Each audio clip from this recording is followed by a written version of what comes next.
जी नमस्कार दोस्तों, एक बार फिर से स्वागत है आपके अपने चैनल मैथ लाइव 2.0 में, जहां हर दिन बेहतरीन तरीके से सेशन मैं लेकर आता हूं और शानदार ट्रिक और शानदार अप्रोच आपको सिखा कर जाता हूं। और आज भी बेहतरीन सेशन होने वाला है, बहुत ही तगड़ा क्लास होने वाला है। बस अंत तक देखिएगा, हर क्वेश्चन से कुछ ना कुछ सीखने को मिलेगा, है ना। हालांकि प्रत्येक दिन बिहार सिविल कोड के लिए सेशन मैं लेकर आता हूं, लेकिन आपका एसएससी सीजीएल 2023 का नोटिफिकेशन आ चुका है और उसका फॉर्म सब लोग डाल देंगे। इसलिए मैंने सोचा कि एसएससी सीजीएल के लिए स्पेशल कुछ आज सेशन लेकर आऊं, है ना। और प्रीवियस ईयर का ये क्वेश्चन है, आपको मैं रूबरू करा देना चाहता हूं कि आखिर एसएससी सीजीएल टीयर 1 में किस तरह का क्वेश्चन पूछता है।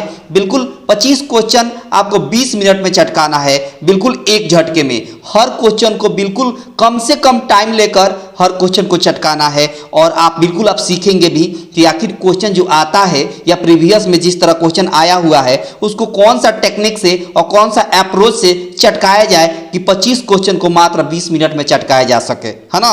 इस तरह को क्वेश्चन को आप सीखेंगे, है ना, ताकि आप जो है उस क्वेश्चन से परिचित हो जाएं कि आखिर उस क्वेश्चन जो है उस परीक्षा में कैसे पूछता है ना। अंत तक देखिएगा, हर क्वेश्चन से आपको कुछ ना कुछ सीखने को जरूर मिलेगा, ठीक है। अगले स्लाइड पर चलिए। उससे मैं कुछ आपसे अनुरोध करना चाहूँगा, रिक्वेस्ट करना चाहूँगा कि सब लोग लाइक कर देंगे, है ना। ज़्यादा से ज़्यादा अपने दोस्तों के पास शेयर कर दें और चैनल पर अगर पहली बार हैं तो चैनल को सब्सक्राइब करके बेल आइकन पर क्लिक करके ऑल पर क्लिक कर दें, ताकि आने वाले अपडेट का नोटिफिकेशन आपको सबसे पहले मिलता रहे, है ना। अंत तक देखिएगा, बहुत मजा आने वाला है और बहुत ही शानदार टेक्निक से आप चटकाएंगे सवाल को। देखिए सवाल में, देखिए सवाल क्या है। सवाल में बोला है कि x के पावर 4 प्लस 1 बाई एक्स के पावर 4 बराबर 64 है, ठीक है, 64 है। और कह दिया है कि x के पावर 6 प्लस 1 बाई एक्स के पावर 6 का वैल्यू निकालना है, समझिएगा। और ये पूछा हुआ है कब, आप देख सकते हैं एसएससी स्नातक स्तरीय टीयर 1 में 12 अगस्त 2017 को सेकंड पाली में पूछा हुआ है। फिर आपको 2017 में फर्स्ट पाली में पूछा हुआ है 5 अगस्त को। इसलिए बहुत ही इंपॉर्टेंट ये क्वेश्चन बन जाता है। देखिए दिया है x के पावर 4 प्लस 1 बाई एक्स के पावर 4 इक्वल टू 62 दिया हुआ है। आपको एक बात याद होगा, कौन बात, आपको अगर हम बता दें कि x square plus 1 by x square का वैल्यू अगर a है, अगर कह दिए कि x प्लस 1 बाई एक्स का वैल्यू निकालिए तो कहेगा रूट अंडर a प्लस 2। क्या कहेगा, रूट अंडर a प्लस 2, ठीक है। यानी इसके पावर का आधा कर देंगे यहाँ। उसी तरह इस पावर का आधा करेंगे तो x के पावर 2 प्लस 1 बाई एक्स के पावर 2 का वैल्यू हो जाएगा क्या, root under a plus a का मतलब हुआ यहाँ पर क्या दिया है, a के जगह पर 62 और प्लस 2, ठीक है। इसका मतलब हो जाएगा कि x square plus 1 by x square का वैल्यू हो गया 62 और 2 64 हो गया, और 64 का स्क्वायर रूट 8 हो जाता है, ठीक है। तो यहाँ से आपको मिल गया क्या, तो x square plus 1 by x square का वैल्यू क्या मिल गया बाबू, तो कहेगा 8 मिल गया, ठीक है। बहुत शानदार। अब आपको निकालना है क्या बाबू, तो कहेगा, अच्छा एक बात और, अगर मान लीजिए कि x प्लस 1 बाई एक्स का वैल्यू अगर a दिया हुआ है, अगर हम कह दें कि x Q plus 1 by x Q का वैल्यू निकालिए तो कहेगा ए क्यू माइनस 2, ठीक है, ए क्यू माइनस 2 ऐसे करके होता है शायद, देख लीजिएगा, है ना। ए क्यू माइनस 3a, ए क्यू माइनस 3a, ठीक है, ए क्यू माइनस 3a, ठीक है। बहुत शानदार। अब देखिए यहाँ पर वही बात है कि अगर हम इसका क्यूब निकालें, इसका क्यूब निकालेंगे तो पावर 3 होगा, पावर 6 हो जाएगा ना। इसका क्यूब अगर निकालेंगे तो पावर क्या हो जाएगा, 6 हो जाएगा। और यहाँ भी हो जाएगा 1 बाई एक्स के पावर 6। इधर फार्मूला होता है ए क्यूब, मतलब 8 का क्यूब, ठीक है, माइनस 3a, ए की जगह पर 8 है, ए की जगह पर 8 है, ठीक है। तो यहाँ पर हो जाएगा 8 का क्यूब 512 माइनस 8 त्रिका 24, घटा देंगे 12 में से 4 गया 8, यहाँ 10 में से 2 गया 8, यहाँ 4 बचेगा 488। आपके सवाल का सही आंसर हो गया। कहाँ है, तो कहेगा ऑप्शन डी है। कहाँ है बाबू, ऑप्शन डी है, जो बड़ी आसानी के साथ बेस्ट अप्रोच के साथ आपने पहला क्वेश्चन क्या कर दिया बाबू, चटका दिया ना। बहुत शानदार, बहुत ही खूबसूरत, आसानी से चटकाइएगा, यकीन मानिए बहुत मजा आने वाला है। देखिए सवाल में बोला है यदि सेक थीटा बराबर 25/24 तो साइन थीटा का मान निकालिए। अब एक बात बताइए, यहाँ जो सेक थीटा का वैल्यू दिया है क्या बाबू, 25/24, ये बेसिकली फार्मूला होता है क्या बाबू, तो कहिएगा h बाई क्या होता है, तो कहिएगा एच बाई बी होगा, एच बाई बी होगा। अच्छा, साइन थीटा का पूछा है वैल्यू, तो साइन थीटा का फार्मूला होता है पी बाई एच। अब एक बात बताइए, पी का वैल्यू आपको नहीं मालूम और एच का वैल्यू यहाँ 25 दिया हुआ है। अब एक बात बताइए अब छोटी सी बात कि नीचे वाला बी का वैल्यू 24 है, तब बी का वैल्यू यहाँ 24 आएगा नहीं, यहाँ 24 आएगा नहीं, यहाँ 24, तो 24/25 जो है वो गलत है। इसका मतलब जब यहाँ 24 आएगा नहीं तो 24/25 क्या है, गलत है। अब उस ऑप्शन में जाइए जिसके डिनोमिनेटर में 25 हो, उस ऑप्शन में जाइए जिसके डिनोमिनेटर में यानी हर में 25 है। तो एक ही ऑप्शन बी है जहाँ पर 7/25 दिया हुआ है, जिसके नीचे क्या दिया हुआ है 25 और 25 आएगा। ऊपर कुछ भी आए उससे क्या मतलब, ऊपर कुछ भी आए तो ऑप्शन बी हो गया। ये ट्रिक बड़ा ही शानदार है और जानदार ट्रिक के साथ आप इस क्वेश्चन को क्या कर दिए बाबू, चटका दिया। ऑप्शन बी क्या हो गया बाबू, ऑप्शन बी हो गया। बहुत शानदार, बहुत ही खूबसूरत। आगे देखिए अगला सवाल भी बहुत महत्वपूर्ण है आपके एग्जाम के पॉइंट ऑफ व्यू से, है ना। ये सब प्रीवियस ईयर पूछा हुआ है, देखिए ना, कभी ये 10+2 स्तरीय में पूछा हुआ है CHSL में, ठीक है, 2014 में। देखिए बोला है यदि कोई खंभा 12 मीटर ऊंचा हो, ये खंभा हो गया जिसकी ऊंचाई 12 मीटर हो, ठीक है, और पृथ्वी पर 4√3 मीटर लंबी परछाई पड़ती है। ये परछाई हो गई जिसकी लंबाई है 4√3, ठीक है जी। उसके बाद बोला है सूर्य का उन्नयन कोण, अगर इसको यहाँ पर मिला दें तो यहाँ पर उन्नयन कोण बनेगा, जो थीटा मान लेते हैं यही निकालना है। तो एक बात बताइए, ये थीटा अगर है तो ये पी हो गया, ये बी होगा, इसका मतलब tan थीटा लेंगे। क्या लेंगे बाबू, tan थीटा। tan थीटा क्यों लेंगे, क्योंकि tan थीटा में ही पी बाई बी होता है फार्मूला में, यानी लंब बटा आधार। तब पी मतलब कितना 12 और बी मतलब कितना 4√3, ठीक है जी। अच्छा 4 से कैंसिल करेंगे तो 4 3 जा 12 हो गया।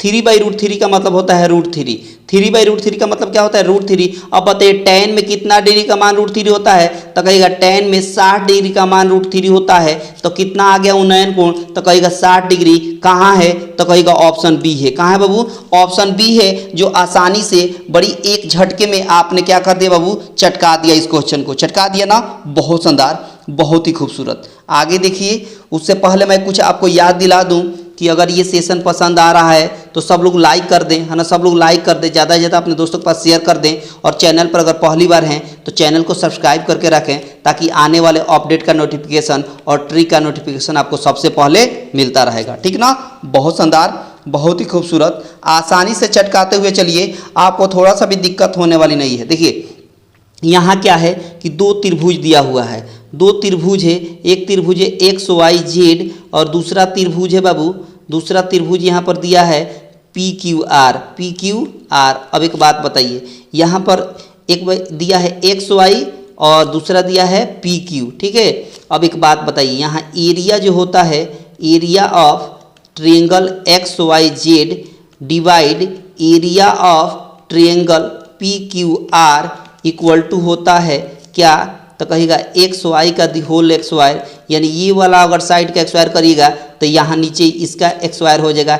ये आप 10th स्टैंडर्ड में थ्योरम पढ़ा होगा, थ्योरम क्या किया होगा बाबू, पढ़ा होगा। तो देखिए ना, एरिया किसका दिया है, PQR का, यानी ऊपर वाला का एरिया नहीं दिया है तो ऊपर वाला ऐसे ही रहेगा ट्रायंगल XYZ, और नीचे वाला PQR का कितना दिया है 5 दिया है, इक्वल टू XY का वैल्यू दिया है 5 और नीचे PQ का वैल्यू दिया है 1, इसका XY कर देंगे तो यहाँ पर क्रॉस मल्टीप्लाई करेंगे तो 5 का XY हो गया 25, और यहाँ 1 का XY 1। अब क्रॉस गुणा करेंगे इसको इसके साथ तो हो जाएगा area of triangle XYZ equal to, यहाँ हो जाएगा 25 में 5 से गुणा करेंगे तो कितना हो जाएगा 125 हो जाएगा। और यही आपके सवाल का आंसर हो जाएगा, क्योंकि आपसे पूछा था एरिया किसका, XYZ का, जो बड़ी आसानी से आप 125 बता दिया, मतलब ऑप्शन ए हो गया। कौन हो गया बाबू, ऑप्शन ए हो गया, जो बड़ी शिद्दत के साथ और बड़ी शानदार अप्रोच के साथ, बिल्कुल 10th स्टैंडर्ड का ये सवाल है। 10th स्टैंडर्ड में थ्योरम में आपको पढ़ना है ये सब सवाल, तो आप 10th स्टैंडर्ड अगर बेहतर तरीके से किए होंगे तो SSC CGL जो आसानी से आप क्रैक कर पाइएगा, ठीक ना, बड़ी आसानी से। अगला क्वेश्चन देखिए, बहुत मजा आने वाला है, अंत तक देखिएगा और कॉपी और पेन लेकर बैठे रहिएगा, है ना, क्योंकि हर क्वेश्चन आपको कुछ ना कुछ सिखा कर जरूर जाएगा, यकीन मानिए आप। देखिए यहाँ बोला है कि 776 वर्ग सेंटीमीटर क्षेत्रफल के एक त्रिभुज की भुजाओं का अनुपात 3:4:5 है, तो त्रिभुज का परिमाप बता दीजिए, ठीक है। क्षेत्रफल के त्रिभुज की भुजाओं का अनुपात दिया है, भुजाओं का अनुपात दे दिया है, ठीक है। त्रिभुज है और उनकी भुजाओं का अनुपात दे दिया है 3:4:5। तो बोला है कि त्रिभुज का है ना परिमाप क्या होगा ये बता देना है। देखिए समझिएगा, एक ट्रिएंगल है ना, ट्रिएंगल है जिसको ABC कह देते हैं, जिसमें A का वैल्यू दिया है 3x मान लेते हैं, B का वैल्यू को 4x मान लेते हैं, है ना, और C के वैल्यू को हम 5x मान लेते हैं, ठीक है ना।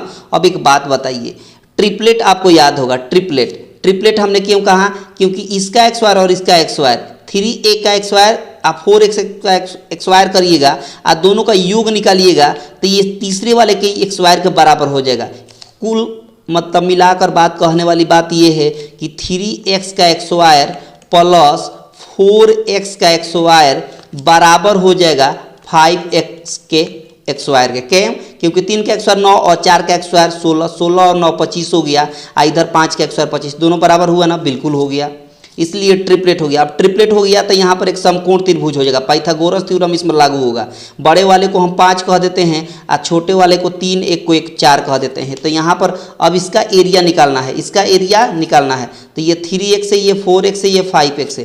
तो एरिया क्या हो जाएगा, एरिया क्या हो जाएगा, एरिया क्या दिया है, एरिया दिया है यहाँ पर इतना, कितना बाबू 777 दिया हुआ है। अच्छा आपके हिसाब से त्रिभुज का क्षेत्रफल क्या होता है, एरिया क्या होता है, तो 1/2 into B into H, B मतलब आधार मतलब 4x और h मतलब ऊंचाई मतलब 3x इक्वल टू कितना दिया है 777 दिया हुआ है। 2 से काटेंगे 4, 2 बार में कट गया है ना, और 3 से काटिएगा, 3 से ये काटिएगा तो 3 दूना 6, 3 17 हो गया ना, तो 17 हो गया, तो 3 × 5 = 15 हो गया, 27 हो जाएगा, 27 हो जाएगा तो 3 × 27 हो गया, 3 दूना 6 हो गया। फिर 2 से काटिएगा तो 2 से काटिएगा तो हो जाएगा 2 × 1 = 2, 2 दूना 4, 2 × 18, 2 × 6 = 12, यानी x में गुणा करेंगे यहाँ पर तो x वायर का वैल्यू हो गया 1296।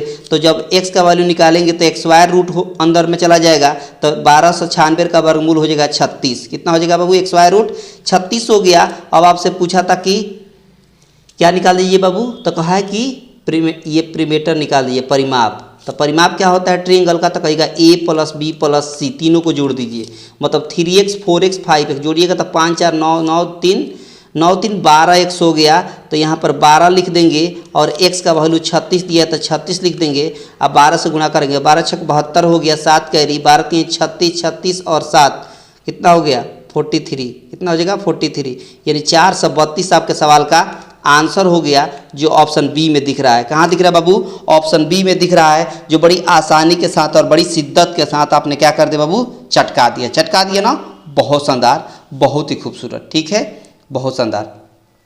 आगे देखिए अगला क्वेश्चन,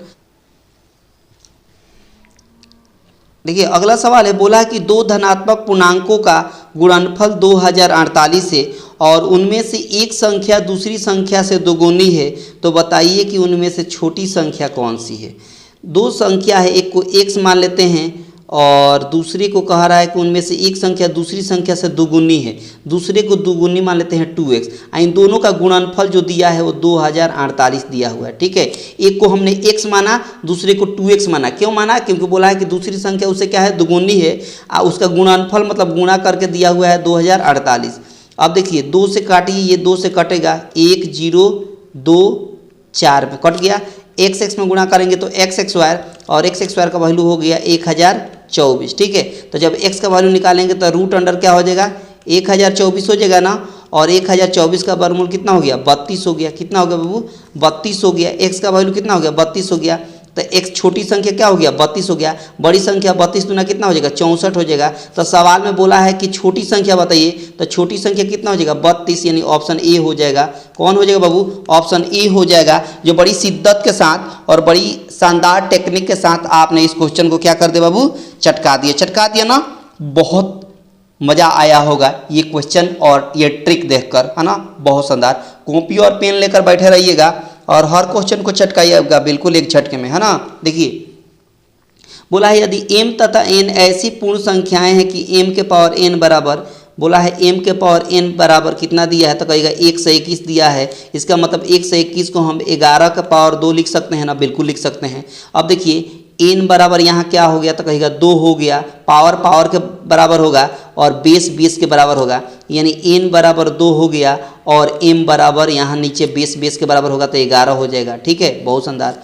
अब आपसे पूछा है कि m-1 के पावर n+1 का वैल्यू बता दीजिए। m का वैल्यू कितना है 11 है, 11 में से 1 घटाएगा तो 10 हो जाएगा, पावर हो जाएगा। n का वैल्यू कितना है तो 2 है और 2 में 1 जोड़ेंगे तो कितना हो जाएगा 3 हो जाएगा। इसका मतलब ये कि 10 के पावर 3 का मतलब क्या हो गया तो कहिएगा 1000 हो गया। कितना हो गया बाबू 1000 हो गया। कितना 1000 हो गया बाबू 1000 हो गया। कि कहाँ है तो कहिएगा ऑप्शन डी है, जो बड़ी आसानी के साथ और बड़ी शिद्दत के साथ आपने इस क्वेश्चन को क्या कर दिया बाबू चटका दिया और क्रैक कर दिया, है ना। बहुत मजा आने वाला है, अंत तक देखिए, हर क्वेश्चन से आपको कुछ ना कुछ सीखने को मिलेगा, यकीन मानिए, भरोसा करिए। देखिए यहाँ बोला है 3/4 कोमा 9/10, ठीक है, और कोमा दिया है 15/16, ठीक है। अब इसका HCF निकालना है। क्या निकालना है बाबू HCF। तो जब भी फ्रैक्शन का HCF निकालना हो तो ऊपर वाला वैल्यू का HCF निकाला जाता है और नीचे वाला वैल्यू का LCM निकाला जाता है, ठीक है। तो HCF कितना होगा इसका तो कहेगा 3, 9, 15 का HCF 3 होगा। क्यों 3 होगा? क्योंकि 3 से सब में बारी बारी से भाग देंगे तो लग जाएगा, ठीक है। अच्छा 4, 10 और 16 का LCM निकालना है। तो LCM कैसे निकालते हैं तो ट्रिक देखिए, बड़े शानदार ट्रिक है। क्या ट्रिक है? 4, 10, 16 का LCM निकालने का। क्या करिए, तीनों में बड़ी संख्या कौन है तो कहेगा 16 है। तो 16 का टेबल 4 से 5 बार लिख दीजिए। तो 16 दूना 32, 16 तिया 48, है ना। 16 दूना 32, 16 तिया 48, 16 चौका 64, 16 पचे 80, बस इतना ही। अब एक बात बताइए, क्या 4 के टेबल में 32 आएगा? बिल्कुल आएगा। 10 के टेबल में 32 आएगा? बिल्कुल नहीं आएगा, तो ये नहीं होगा। इस 48 में भी 10 के टेबल में नहीं आएगा तो ये भी नहीं होगा। 10 के टेबल में 64 भी नहीं आएगा। 10 के टेबल में 80 आएगा? बिल्कुल आएगा। 10 के टेबल 4 के टेबल में 80 आएगा? बिल्कुल आएगा। और 16 के टेबल में भी 80 आएगा। इसका मतलब इसका एलसीएम कितना हो गया? 80 हो गया, जो नीचे हम लिख देंगे 80, यानी 3/80 आपके सवाल का सही आंसर हो गया। कहाँ है तो कहेगा ऑप्शन बी है, जो बड़ी आसानी के साथ, बड़ी शिद्दत के साथ आपने इस क्वेश्चन को चटका दिया ना। बहुत शानदार, बहुत ही खूबसूरत। आसानी से सीखते हुए चलिए, आपको थोड़ा सा भी दिक्कत होने वाली नहीं है। आगे देखिए, अगला सवाल भी बहुत महत्वपूर्ण है। देखिए बोला है कि 3 के पावर 1 का मतलब क्या हो जाएगा तो कहेगा 3 होगा। बहुत शानदार। अच्छा 3 के पावर -1 का मतलब क्या होगा? 1/3 होगा। बहुत शानदार। अच्छा 3 के पावर 2 का मतलब क्या हुआ तो 3 के पावर 2 का मतलब 9 हुआ। बहुत शानदार। अच्छा 3 के पावर -2 का मतलब क्या हुआ तो कहेगा 1/9 हुआ। ठीक है, अब क्या करिए, इस 3 और 9 को एक साथ ऐड करिए तो 3 और 9 कितना हो गया तो कहेगा 12 हो गया। अच्छा इन दोनों को जोड़ेंगे कैसे? 1/3 में 1/9 जोड़ेंगे तो इसका एलसीएम कितना होगा तो कहेगा 9 होगा। 3 से 3 में डिवाइड करेंगे तो 3 से 9 में डिवाइड करेंगे तो 3 में 1 से मल्टीप्लाई करेंगे 3 और +1 हो जाएगा। इसका मतलब 12 + 4/9 हो गया, है ना। इसका मतलब 12 9 108, 108 और 4 112 और नीचे 9 है तो 9 हो गया। 112/9 हो गया, यानी 112/9 हो गया। ऑप्शन ए हो गया। ऑप्शन कौन सा हो गया बाबू तो कहेगा ऑप्शन ए हो गया, जो बड़ी आसानी के साथ आपने इस क्वेश्चन को चटका दिया। बहुत शानदार, बहुत ही खूबसूरत। सवाल देखिए, ये सब प्रीवियस ईयर का क्वेश्चन का पूछा हुआ है एसएससी में, है ना। देखिए सवाल बोला है कि 2 - 1/3, ठीक है जी। उसके बाद दिया है 2 - 3/5, ठीक है जी। उसके बाद दिया है 2 - 5/7 और उसके बाद दिया है डॉट डॉट के बाद क्या दिया था 2 - 997/999, इस तरह दिया हुआ है। बहुत शानदार। अब देखिए इसका ट्रिक देखिए चटकाने का। इसका ट्रिक देखिए, क्या ट्रिक है देखिए। 3 2 6 6 और 1, 3 2 6 6 में से 1 माइनस करेंगे तो कितना होगा तो कहेगा 5/3 होगा। बहुत शानदार। उसके बाद 5 2 10, 10 में से 3 माइनस करेंगे तो कितना होगा 7/5 हो गया। अब यहीं से बात पता चल गया कि जो भी डिनोमिनेटर में है उसमें 2 बढ़ाकर ऊपर लिखा गया है, जो भी डिनोमिनेटर में है उसमें 2 बढ़ाकर नोमिनेटर लिखा गया, तो आगे भी 7 लिखा गया है, तो 7 में 2 बढ़ाएंगे तो क्या होगा 9/7, और आगे भी यहाँ 999 लिखा हुआ है ना, इसमें 2 बढ़ाएंगे तो 1001 हो जाएगा, और नीचे जो दिखाई दे रहा है वही लिख देंगे। बहुत शानदार ये ट्रिक होता है, बड़ा ही शानदार अप्रोच होता है इस तरह के सवाल को चटकाने के लिए। तो अब देखिए ये 5 से 5 कैंसिल होगा, 7 से 7 कैंसिल होगा, आगे कहीं 9 से 9 कैंसिल होगा, और आगे कहीं 999 से 999 कैंसिल हो गया। क्योंकि याद रखिएगा कि जब भी यहाँ ऊपर वाला कैंसिल होगा तो इधर आकर नीचे वाला कैंसिल होगा, या जब भी इसमें नीचे वाला कैंसिल होगा तो इधर ऊपर वाला कैंसिल होगा, याद रखिएगा। इसका मतलब जब इस फर्स्ट टर्म में नीचे वाला बचेगा तो लास्ट टर्म में ऊपर वाला संख्या बचेगा, ऐसे, ठीक है। तो ऊपर बच गया 1001 और नीचे है 3 है तो 3, और यही आपके सवाल का सही आंसर हो गया। कहाँ है तो कहेगा ऑप्शन बी है। कहाँ है बाबू? ऑप्शन बी है, जो बड़ी आसानी के साथ आपने इस क्वेश्चन को चटका दिया ना। बहुत शानदार, बहुत ही खूबसूरत। आराम से सीखते हुए चलिए, आपको दिक्कत होने वाली नहीं है। देखो बोला है कि निम्नलिखित में से कौन एक पूर्ण वर्ग नहीं, यानी वैसी संख्या बताइए जिसका एक स्क्वायर रूट ना निकल पाए, मतलब पूर्णतः एक स्क्वायर रूट ना, परफेक्ट एक स्क्वायर रूट ना हो, परफेक्ट एक स्क्वायर रूट ना हो, पूर्ण वर्ग ना हो। तो देखिए इसका एक स्क्वायर रूट होता है 32 और इसका एक स्क्वायर रूट होता है 38, और जो बी ऑप्शन में है 1521, इसका एक स्क्वायर रूट हो जाता है कितना बाबू? तो 39 हो जाएगा मेरे ख्याल से, देख लीजिएगा 39 हो जाएगा, ठीक है 39 होगा। और डी ऑप्शन जो है 876, इसका एक स्क्वायर रूट पूरा नहीं होता है, यही ऑप्शन हो जाएगा, यही ऑप्शन डी हो जाएगा, ठीक है। बहुत शानदार, बहुत ही खूबसूरत, ठीक है। आगे देखिए अगला सवाल, देखिए अगला सवाल भी बहुत महत्वपूर्ण है। देखिए यहाँ पर सेकंड टर्म निकालना है, तो इसको लिखने का क्या ट्रिक होता है, तो 64/x हो गया, और ये आपका प्रोपोर्शनल है तो इक्वल दे देंगे, और ये 72:53 है, इसका मतलब 72/53 हो गया। बहुत शानदार। अब 8 से 8 बार में 64 कट गया, 8 से 9 बार में 72 कटेगा, ठीक है। और कटेगा कि नहीं कटेगा, एक बार देख लीजिए, कटेगा 3 से कटेगा, नहीं कटेगा, है ना। तो यहाँ पर क्रॉस मल्टीप्लाई कर देंगे, क्या कर देंगे? क्रॉस मल्टीप्लाई कर देंगे, तो क्रॉस मल्टीप्लाई करेंगे तो 9x हो जाएगा, और यहाँ क्रॉस मल्टीप्लाई करेंगे तो 8 × 53 हो जाएगा। तो अब कैंसिल तो होगा नहीं मेरे ख्याल से, क्योंकि कैंसिल इसलिए नहीं होगा क्योंकि 8 से 8 बार में 8 से 9 बार में कट गया है। अब ये 3 से कैंसिल होगा नहीं, है ना, 53 3 से कैंसिल नहीं होगा, तो इन दोनों को मल्टीप्लाई कर दीजिए। 8 × 24 हो गया, 2 कैरी, 8 × 5 = 40, 40 और 2 = 42, और नीचे 9 आ जाएगा, और यही आपके सवाल का आंसर हो जाएगा। ऑप्शन एरर है बाबू, ऑप्शन क्या है? एरर है, यही आपके सवाल का सही आंसर हो जाएगा। बहुत शानदार, ठीक है। आगे देखिए अगला सवाल। अगला सवाल को कैसे चटकाया जाता है, बोला है कि किस संख्या का 16%, तो उस संख्या को x मान लेते हैं, और 16% बोला है तो 16 बटा क्या हो जाएगा बाबू? 16/100 हो गया। बोला है 480 का 20% है, तो यहाँ लिख देंगे 480, और 20% को हम 20/100 लिख सकते हैं, बिल्कुल लिख सकते हैं। अब देखिए ना, ये 100 से 100 कट गया आसानी से, 16 से 16 × 48 हो गया, 30 हो गया। इसका मतलब x बराबर हो गया 3 × 2 = 6, और यहाँ 0 है तो 00 हो गया। मतलब x का वैल्यू क्या हो गया बाबू? x का वैल्यू 600 हो गया, जो ऑप्शन सी में है। कहाँ है बाबू? ऑप्शन सी में है, जो बड़ी आसानी के साथ और बड़ी शिद्दत के साथ आपने इस क्वेश्चन को चटका दिया। क्या बात है, बहुत शानदार, बहुत ही खूबसूरत। अगला क्वेश्चन देखिए, अगला क्वेश्चन भी बहुत महत्वपूर्ण है। बोला है कि 4 क्रमागत सम संख्याओं का औसत 15 है, तदनुसार उनमें से दूसरे नंबर की सबसे बड़ी संख्या बताइए। 4 क्रमागत सम संख्याओं का औसत दिया है, याद रखिए जो औसत देता है ना बाबू, जो औसत 15 ये दिया है ना, ये बेसिकली बीच वाली संख्या होती है।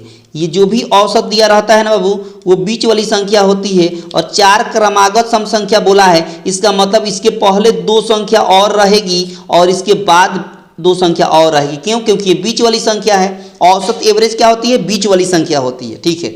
4 बोला है तो 2 संख्या पहले होगा, 2 संख्या बाद होगा, और वो भी कैसी संख्या होगी? तो सम संख्या होगी, इवन नंबर।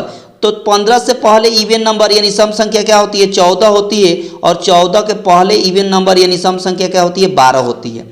15 के बाद इवन नंबर 16 होता है, और 16 के बाद इवन नंबर यानी सम संख्या 18 होता है। सवाल में बोला है कि सबसे बड़ी संख्या बता दिए, सबसे बड़ी।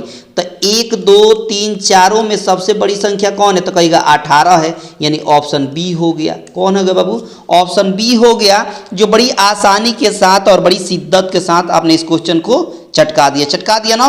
बहुत शानदार, बहुत ही खूबसूरत। आगे देखिए, बोला है कि एक थोक विक्रेता 5% लाभ पर खुदरा व्यापारी को जैकेट बेचता है और खुदरा व्यापारी 10% लाभ पर ग्राहक को इसे बेचता है ना। तो भुगतान इतना रुपया करता है। तो थोक विक्रेता का लागत मूल्य को हम x मान लेते हैं। क्या मान लेते हैं बाबू? x।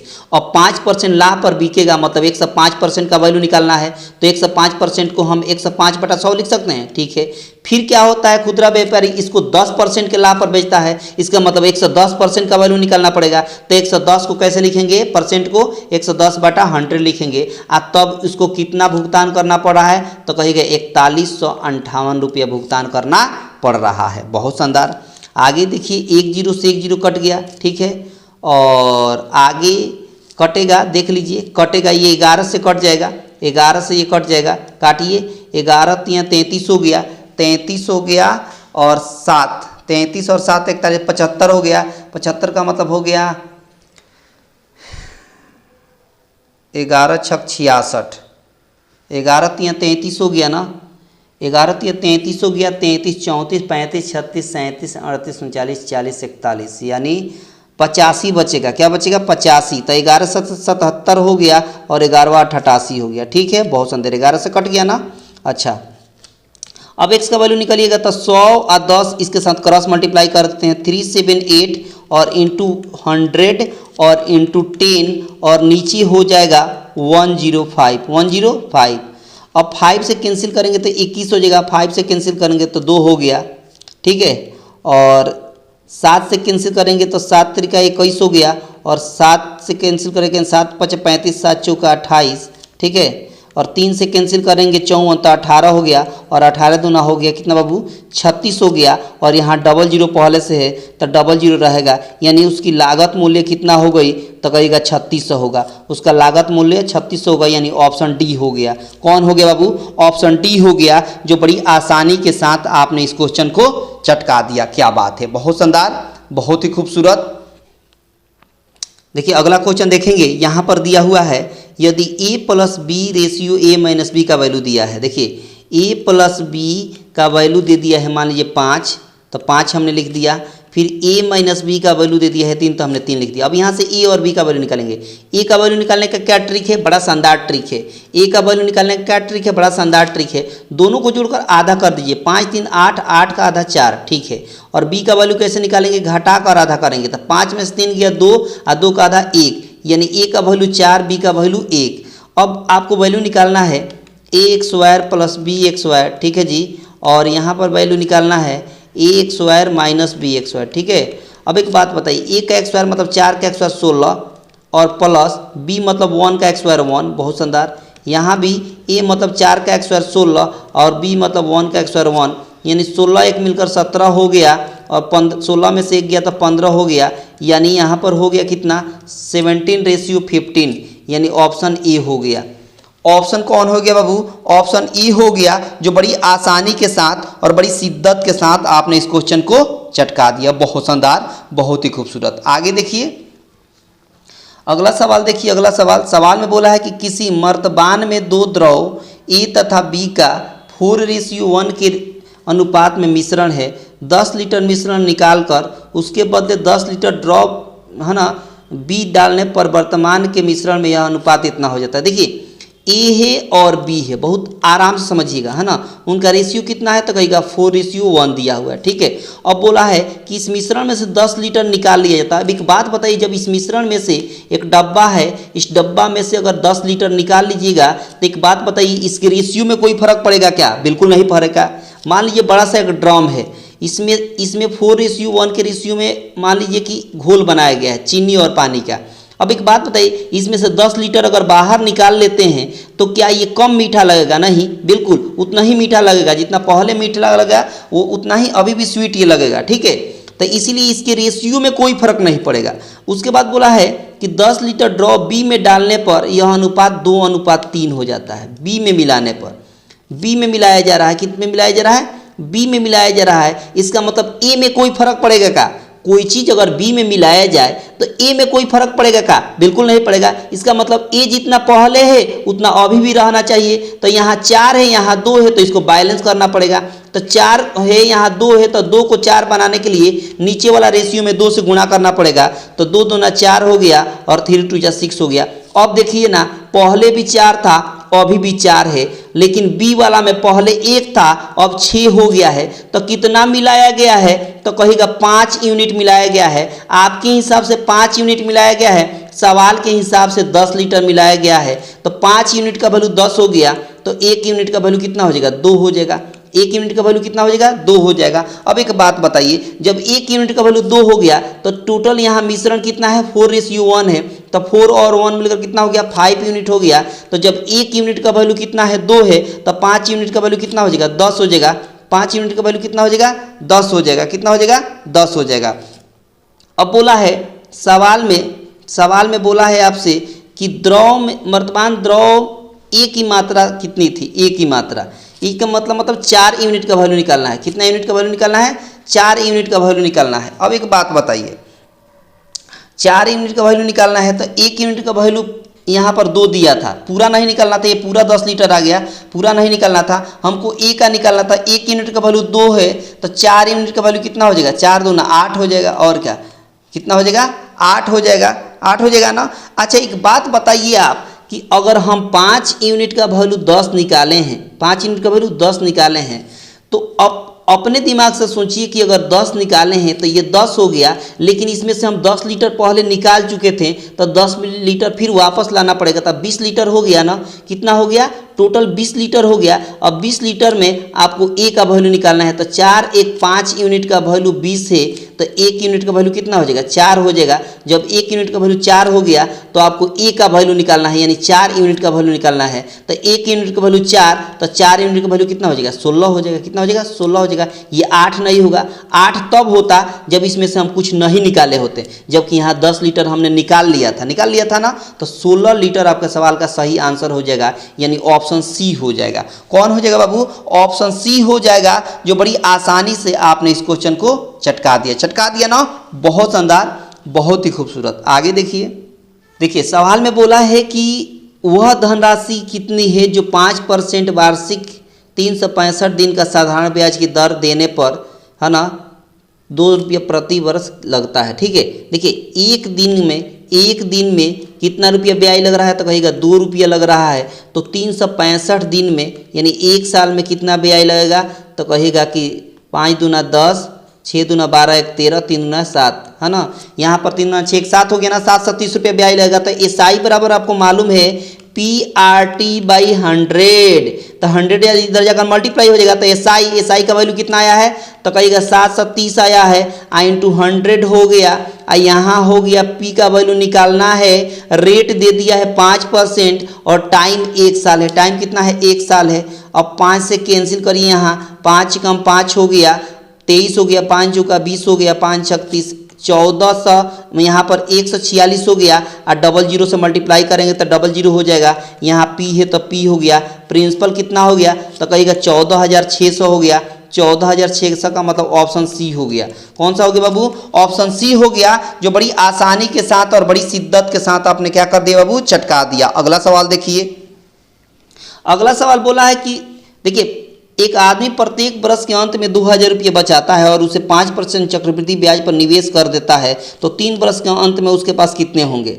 तो 3 वर्ष का ब्याज निकालना है। एक बात बताइए, 5% का वैल्यू कितना होता है? तो कहिएगा 1/20 होता है। 1/20। अगर प्रिंसिपल आपका मान लीजिए कि 20 है, तो अमाउंट कितना हो जाएगा? 20 और 1 मिलकर कितना हो गया? 21 हो गया। ये 1 साल का निकला। ये 20 और 21 लिखिएगा तो 2 साल का हो जाएगा, और फिर 20 और 21 लिखिएगा तो 3 साल का हो जाएगा ना।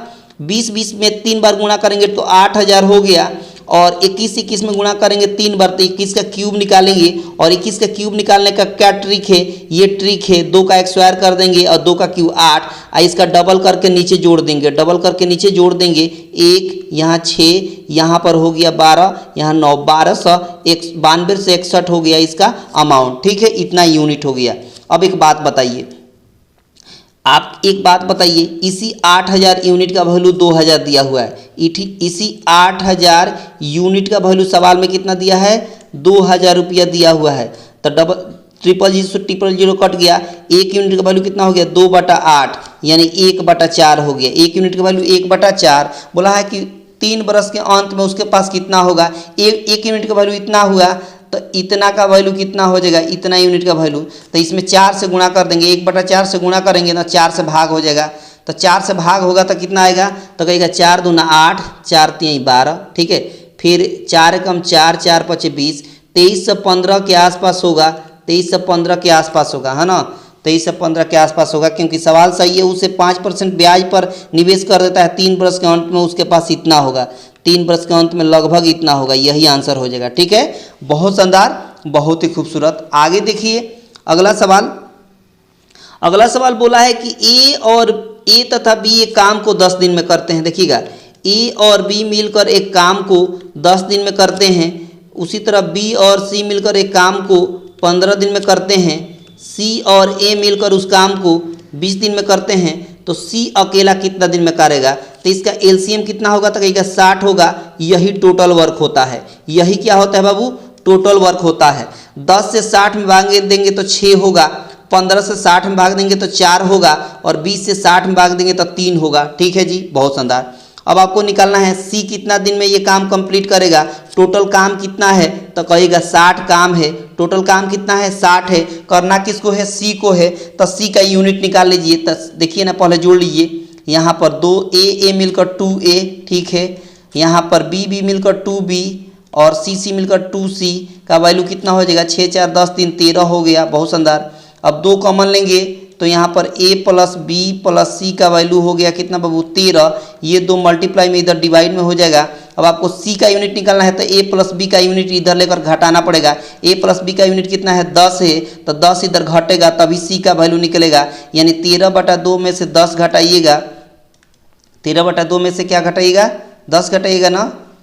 a प्लस बी का कितना है, 6 यूनिट है, माफ़ी चाहेंगे, यहाँ a प्लस बी का कितना यूनिट है, 6 यूनिट है, तो 6 यूनिट इधर आकर घटेगा, 6 यूनिट घटेगा, तो 6 दूना 12 बटा कितना हो जाएगा, 6 दूना 12 हो जाएगा, यानी 13 - 12/2 हो जाएगा, यानी घटाएंगे तो 1/2 हो गया, यानी सी का यूनिट कितना हो गया, 1/2, और इन्हीं 1/2 क्षमता से काम करेगा। तो 2 ऊपर जाकर क्या हो जाएगा, गुणा हो जाएगा, तो 60 दूना 120 हो गया, 60 दूना 120 हो गया, यानी ऑप्शन हो गया बी। कौन हो गया बाबू, ऑप्शन हो गया बी। बड़ी आसानी के साथ आपने इस क्वेश्चन को क्या कर दिया बाबू, चटका दिया। बहुत पसंद आया होगा, है ना, बहुत मज़ा आया होगा। तो इस क्वेश्चन का आंसर आपको कमेंट बॉक्स में देना है, बस इतना ही रहने देते हैं, है ना, टाइम हो गया है। इसका आंसर कमेंट बॉक्स में देना है, होमवर्क में रहेगा, और इसका आंसर भी आपको कमेंट बॉक्स में देना है। इसका आंसर भी, ये भी क्वेश्चन है, इसका आंसर भी आपको कमेंट बॉक्स में देना है, और इसके बाद वाला क्वेश्चन है, इसको भी आपको आंसर, तीनों क्वेश्चन का 23 24 25 तीनों का आंसर आपको कमेंट बॉक्स में देना है, ठीक है, आंसर कमेंट बॉक्स में देना है। तो इतना ही रहने देते हैं, है ना। और ये आपको रियल में पसंद आया होगा बेहतर तरीके से, तो आपसे नम्र निवेदन है कि सब लोग लाइक कर दे के जाएंगे, है ना, और ज़्यादा से ज़्यादा शेयर कर देंगे, और चैनल पर अगर पहली बार होंगे तो चैनल को सब्सक्राइब करके बेल आइकन पर क्लिक कर देंगे, ताकि आने वाले अपडेट का नोटिफिकेशन आपको सबसे पहले मिलता रहेगा, ठीक है। मिलते हैं अगले क्लास में, तब तक के लिए आप सभी को दिल से धन्यवाद।